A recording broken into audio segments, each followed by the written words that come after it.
अस्सलाम वालेकुम कैप्रिकॉनियंस, मैं हारिस अज़मी प्रोफेशनल एस्ट्रोलॉजर आपकी खिदमत में हाजिर हूँ इस हफ्ते की एस्ट्रोलॉजिकल रिसर्चेस लेकर। एस्ट्रोलॉजिकली प्लानिटरी पोजीशन इतनी एक्टिव, इतनी प्लेजेंट, इतनी स्ट्रॉन्ग है कि कैप्रिकॉनियन नेचर की तकरीबन 6 सेक्टर्स ऑफ लाइफ हैं जो ग्रोथ की तरफ जा रहे हैं। Capricornian are strong candidate of some big opportunities, जिसे हम लकी अपॉर्चुनिटीज़ कहते हैं।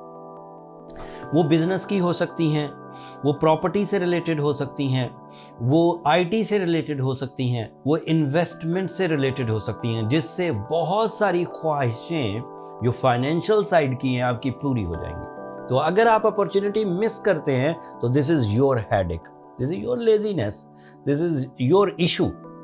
जबकि अपॉर्चुनिटीज़ मस्ट आएंगी। जब भी बहारें आया करती हैं, फूल खिला ही करते हैं। So this is your golden season, ये बहार है आपकी ज़िंदगी की फॉर द अपॉर्चुनिटीज़। सो अपने माइंड, अपने सेंसेस ऑन रखिए एंड जैसे ही अपॉर्चुनिटी आए उसे ग्रैब करने की कोशिश करिए।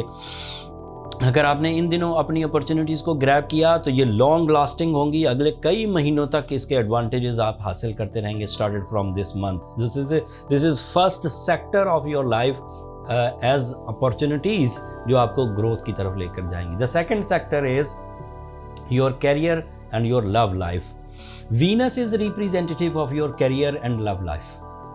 Venus जो जनरल एडवांटेज है, जो फास्ट एंड पहले ही दिन से देना शुरू कर देता है, वो इमोशनल सेटिस्फैक्शंस हैं, वो पैशन है, वो प्लेजर है, वो फीलिंग्स हैं, एहसासात, ड्यूटीफुलनेस। एंड फिर उसका जो सेकंड इम्पैक्ट आता है वो लव लाइफ पर आता है। Attachments, commitments, life partnership decisions, दिलों की धड़कनें तेज़ हो जाना, दूसरे अपने मोहब्बत वालों को देखकर अपने अंदर आपकी तब्दीली आना, नफासत पैदा होना, दूसरे की केयर करने का जज्बा पैदा होना, ये सब मुमकिनात में से। तीसरा सेक्टर सुनिए, आपके लिए डील्स करना आसान हो जाएगा। It is due to Mercury, your communication skills, the presentations, the documentation, उसमें निखार आएगा, एक्सप्लेनेशन बढ़ेंगी। आप बहुत आसानी से दूसरे के दिल पर अपने अल्फाज से असर करते हुए उसे अपने नज़रियात से कायल कर सकेंगे। फिफ्थ एडवांटेज ये है कि आपके डर का खात्मा होगा, आपके बुझे हुए दिल में नई तमानियत पैदा होगी, आपके बुझे हुए दिल में से बुज़दिली जाती रहेगी, आपके अंदर के खौफ दूर होंगे, आपका प्लेजर लेवल इंक्रीज करेगा। जो इसका आपको छठा फायदा ये है, योर रूलिंग प्लैनेट सैटर्न वो इस छठे फायदे की वजह बन रहा है। आपके लिए फैमिली वेलफेयर करना आसान होगा, आप ज़्यादा अच्छे अंदाज से अपनी जिम्मेदारियां निभा सकेंगे, आप अपनी जिम्मेदारियां निभाते हुए खुश दिल होंगे, सखी होंगे एंड आसानी से अपने टारगेट्स को, अपनी जिम्मेदारियों को पूरा कर जाएंगे। इन 6 फायदों के बाद कैप्रिकॉनियन की मसरूफियत बढ़ने वाली है, कैप्रिकॉनियन की रिस्पेक्ट बढ़ने वाली है, कैप्रिकॉनियन की अट्रैक्शंस बढ़ने वाली हैं, कैप्रिकॉनियन की जिम्मेदारियां बढ़ने वाली हैं, कैप्रिकॉनियन की लव लाइफ में इस्तेहकाम आने वाला है, कैप्रिकॉनियन के कैरियर में इस्तेहकाम आने वाला है।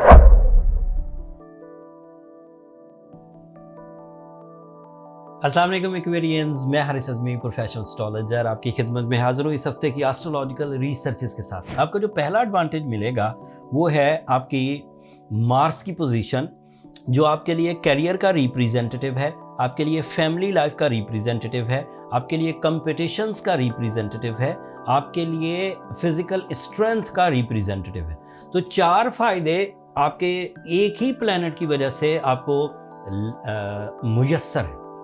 आप किसी तरह की कमज़ोरी में मुब्तला थे, किसी तरह के लाइफ स्टाइल की वीकनेसेस की वजह से आप कुछ अपने अंदर कमज़ोरियाँ, कुछ सेंसिटिविटीज़ महसूस कर रहे थे, कोई जहन पर दबाव था, किसी को जवाब नहीं दे पाते थे, कुछ बुज़दिली ने घेर लिया था, कुछ डिसीजंस नहीं हो पाते थे एंड किसी तरह की कंपटीशन के माहौल में से आप पीछे हट जाने या बैक फुट पर रहने की कोशिश करते थे। तो now this is the time जब मार्स इतने लेवल पर है कि आप कंपटीशन को रिपेल कर सकेंगे, विन कर सकेंगे एंड टफ टाइम दे सकेंगे। सेहत अच्छी होगी, वो जो डेली एजेंडाज़ को परफॉर्म करने के लिए हमारे मसल्स, हमारी जिस्मानी कुव्वत इस्तेमाल होती है, वो प्रॉपरली आप कर पाएंगे। फैमिली वेलफेयर के लिए जितनी भी जिम्मेदारियां आपने निभानी थी, उनमें एफर्ट्स करने पड़ते थे, उसमें बड़े डिसीजंस, ब्रेव डिसीजंस लेने पड़ते थे, वो आप आराम से ले सकेंगे। इवन ट्रैवलिंग कर सकते, Mars is also representative of your travelling and career से रिलेटेड जितनी भी इन्वेस्टमेंट्स हैं आपकी, ये प्रॉफिट्स में बदलेंगी इन दिस वीक इंशाल्लाह। जो जॉबलेस एक्वेरियंस से वो जॉब हासिल करने की अगर कोशिश करें, सरकारी भी और प्राइवेट भी, दोनों जॉब्स में उन्हें कामयाबी है। प्राइवेट से सरकारी जॉब की तरफ शिफ्ट होना चाहें, सरकारी जॉब से बिजनेस की तरफ शिफ्ट होना चाहें, बिजनेस इन्हेंस करना चाहें, दीज आर ऑल बड़े। अभी ये एक प्लैनेट है जो मैंने इतने एडवांटेजेस बयान किए। अब अगले प्लैनेट की बारी सुने। Venus is a planet which is creating some romantic emotions, some powerful feelings, some attachments, beauty loving nature, some type of new interest। तो वो भी आपके लिए बहुत पॉजिटिव एंगल पर है। कंफर्ट ऑफ लाइफ को बढ़ाएगा, आसानियाँ पैदा करेगा। घर जो मटीरियली घर, दरो दीवार, ये आपको अच्छे लगेंगे, खूबसूरती, उसको ताज़ीन व आराइश करना अच्छा लगेगा। घर के बड़े एक्सटेंशन करने में, घर को खूबसूरत बनाने में, ये एक फैक्टर। दूसरा फैक्टर फैमिली से मोहब्बत होगी, उसकी वेलफेयर, फ्यूचर सिक्योरिटीज़, आपसी अटेंशंस, मियाँ बीवी की मोहब्बत, वालदैन की मोहब्बत औलाद की तरफ, ये बढ़ेगी। And Venus is also representative of your ninth angle, that is your spirituality, that is your PR, that is your beliefs, that is connection with the higher ones, that is connection with the bosses, connection with the father, connection with the mother. So ये वहाँ से भी advantages मिलेंगे। So ये एक और sector of life आपका on होने लगा।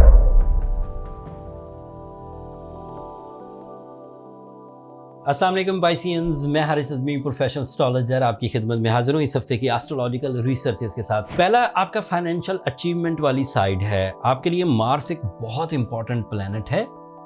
जब भी कभी ये अच्छी फॉर्म में होता है, एंड सबसे अच्छी फॉर्म में तभी होता है जब ये एरीज एंगल पर हो, और आजकल एरीज एंगल पर है। तो पाइसियंस के लिए ये नई अपॉर्चुनिटीज़ ऑफ इन्वेस्टमेंट, नई जॉब अपॉर्चुनिटीज़, दोहरी सोर्स ऑफ इनकम, एक से ज़्यादा सोर्स ऑफ इनकम, इन्वेस्टमेंट्स का पॉजिटिव रिवॉर्ड आना, इन्वेस्टमेंट इन प्रॉपर्टीज़, उसका अच्छा रिवॉर्ड मिलना, इन्वेस्टमेंट इन आईटी, उसका अच्छा रिवॉर्ड मिलना, इन्वेस्टमेंट इन ट्रांसपोर्टेशन, ट्रांसपोर्ट साइड, लोहे में या ये जो सैर व सियाहत वाले मामलात हैं, इनमें इन्वेस्टमेंट अगर की हो तो यहाँ से अच्छे रिवॉर्ड्स आना, दिस इज़ पॉसिबल। ऐसे तमाम पाइसियंस जो ट्रैवल एंड टूरिज़म से रिलेटेड हैं, ऐसे पाइसियंस जो बिल्डर्स या रियल एस्टेट एजेंट्स हैं, ऐसे पाइसियंस जो स्टॉक एक्सचेंज में हैं, ऐसे पाइसियंस जो किसी भी तरह लाइफ स्टॉक यानी कि ज़मीन से रिलेटेड या जानवरों से रिलेटेड कोई काम करते हैं, वो बहुत फ़ायदे में जाएंगे। आपके लिए जो दूसरा एडवांटेज है वो हिजरत से related, immigration, dual nationality type of things. अगर आप सैर व सियाहत के लिए हिजरत करना, सैर व सियाहत के लिए ट्रैवल करना चाहते हैं, या फिर आप कुछ दिनों के लिए किसी मकसद को पूरा करने के लिए किसी दूसरे मुल्क जाना चाहते हैं, या हमेशा के लिए ज़्यादा लंबे टाइम के लिए आप बैरून मुल्क जाना चाहते हैं और कुछ लीगल इश्यूज़ थे, so now it is the time जब आप उनके लिए ज़रा सी एफर्ट्स करेंगे तो रिजॉल्व हो जाएंगे। तीसरा सेक्टर है आपकी सेहत का। आपके लिए प्लानिटरी पोजीशन के मुताबिक सेहत में एक अच्छी खासी बड़ी फेवर मौजूद है। अगर आप किसी तरह जिस्मानी तौर पर लागर थे, किसी मर्ज़ में मुब्तला थे, किसी साइकोलॉजिकल डिप्रेशन में मुब्तला थे, आपका प्लेजर लेवल डाउन हो गया था, आपको खुशियाँ लगा ही नहीं करती थी, आपको गम या लोगों की बिहेवियर उदास कर दिया करते थे, या आप खुद बुज़दिली का शिकार हो गए थे, या किसी वजह से आप अपना हक नहीं मांग पाते थे, तो this is the time when the planetary position, when the planetary action is ideal at the moment and you feel some healthy lifestyle. आप अपनी बुरी आदतों पर भी काबू पा सकेंगे, आप अपने अंदर की खराबियों, कमज़ोरियों, हसासियत को भी कवर कर सकेंगे। The next thing is your life partnership, that is major one. Your Venus your Mercury, ये दो ऐसे प्लैनेट्स हैं जो आपके दो सेक्टर्स को बहुत फेवर करें। मरकरी दो सेक्टर्स को फेवर कर रहा है अकेला ही। एक तो वो आपके लिए तालीम का रिप्रेजेंटेटिव है, तालीम का नहीं, सीखने का रिप्रेजेंटेटिव है। सिर्फ तालीम तो स्टूडेंट से मबनी हो जाएगी, लेकिन सीखने का अमल, कोई भी आप ज़िंदगी को कोई लेसन सीख रहे हैं, लोगों के रवैये रीड कर रहे हैं, रिलेशनशिप की साइंस सीख रहे हैं, मजहबी नौयत के बिलीफ सीख रहे हैं, या फिर अपनी ज़िंदगी को निखारने की कोई चीज़ कर रहे हैं, वो भी, और स्टूडेंट्स भी जो अमूमी तालीम में, हायर एजुकेशन में, इन सब कोई जो सीखने की लर्निंग एबिलिटीज़ हैं, ये इन्हेंस होंगी with the favour of mercury.